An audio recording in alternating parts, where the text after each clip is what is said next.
بسم اللہ الرحمن الرحیم۔ علی رضا ہیراوائس میں آپ کو خوش آمدید کہا جاتا ہے۔ عبرت: اردن میں گزشتہ دنوں ایک عجیب واقعہ رونما ہوا، نہایت ہی عجیب۔ ابو انس ایک نیک تاجر تھا۔ اس کا چھوٹا بھائی یونیورسٹی میں پڑھتا تھا، جس کے جملہ اخراجات ابو انس پورے کرتا۔ کچھ عرصہ بعد ابو انس کا نوجوانی میں ہی انتقال ہو گیا۔ لواحقین میں نوجوان بیوہ اور ایک بیٹا انس رہ گیا۔ کچھ دن بعد ابو انس کا چھوٹا بھائی بھی اس کے گھر منتقل ہوا اور یہ آسرا دیا کہ مرحوم بھائی کی تجارت سنبھالنے کے ساتھ ساتھ یتیم اور بیوہ کی کفالت بھی میں کروں گا۔ کچھ وقت تو معاملہ ٹھیک چلتا رہا۔ بعد میں اس کی نیت میں فتور آ گیا۔ اس نے چپکے سے ساری جائیداد اپنے نام کروائی اور راتوں رات سب کچھ فروخت کر کے امریکہ بھاگ گیا۔ پیچھے یتیم اور اس کی ماں سڑک پہ آ گئے۔ اس بدبخت نے امریکہ جا کر گاڑیوں کا کاروبار سیٹ کر دیا اور ایک گوری لڑکی سے شادی بھی کر لی۔ اس کا بزنس چمک اٹھا اور یہ ارب پتی بن گیا۔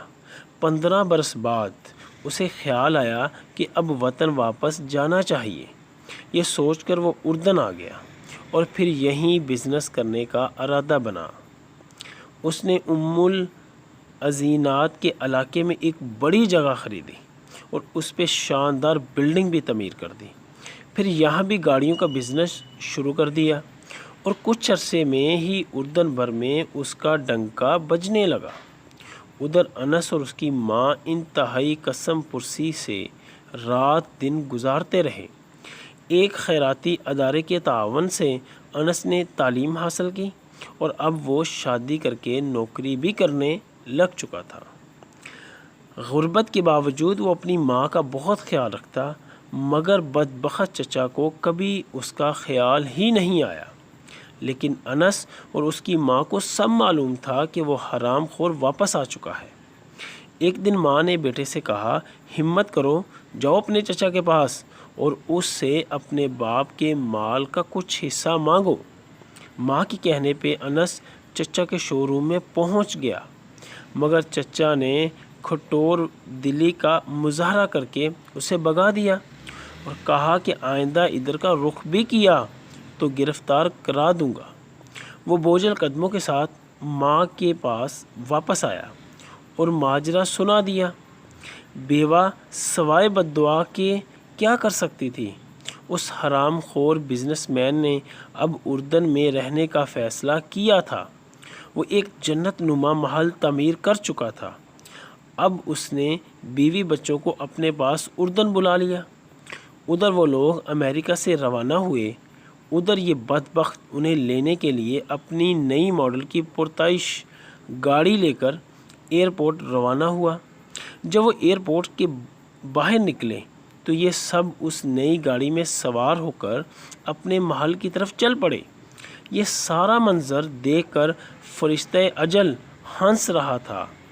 جیسے ہی ان کی گاڑی مین سڑک پہ پہنچی تو ایک تیز رفتار ٹرالر نے اسے روند ڈالا اور انس کا حرام خور چچا اپنی امریکن بیوی اور دونوں بچوں کے ساتھ ٹکڑے ٹکڑے ہو گیا۔ پیچھے اس کا سوائے انس کے کوئی نہیں تھا۔ یہی اکلوتا وارث ٹھہرا۔ اب اس کا محل، اس کا شو روم اور بزنس بیٹھے بٹھائے انس کی جولی میں گر گئے۔ کیسا عجیب معاملہ ہے رب کریم کا!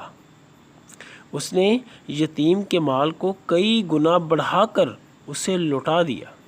وہ مظلوم کی دعا ضرور سنتا ہے، اگرچہ اس کے ظاہر ہونے میں 15 برس بھی لگ جائیں۔ دوسرا یہ کہ وہ ظالم کو ڈھیل ضرور دیتا ہے، لیکن جب پکڑتا ہے تو سامان عبرت بنا کر چھوڑتا ہے۔ تیسرا یہ کہ حرام کا انجام کبھی اچھا نہیں ہوتا۔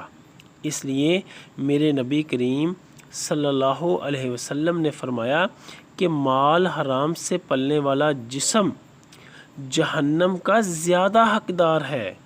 اللہ پاک ہم سب کو حرام سے بچائے اور حلال ہی پہ اکتفا کی توفیق عطا فرمائے، آمین یا ارحم الراحمین۔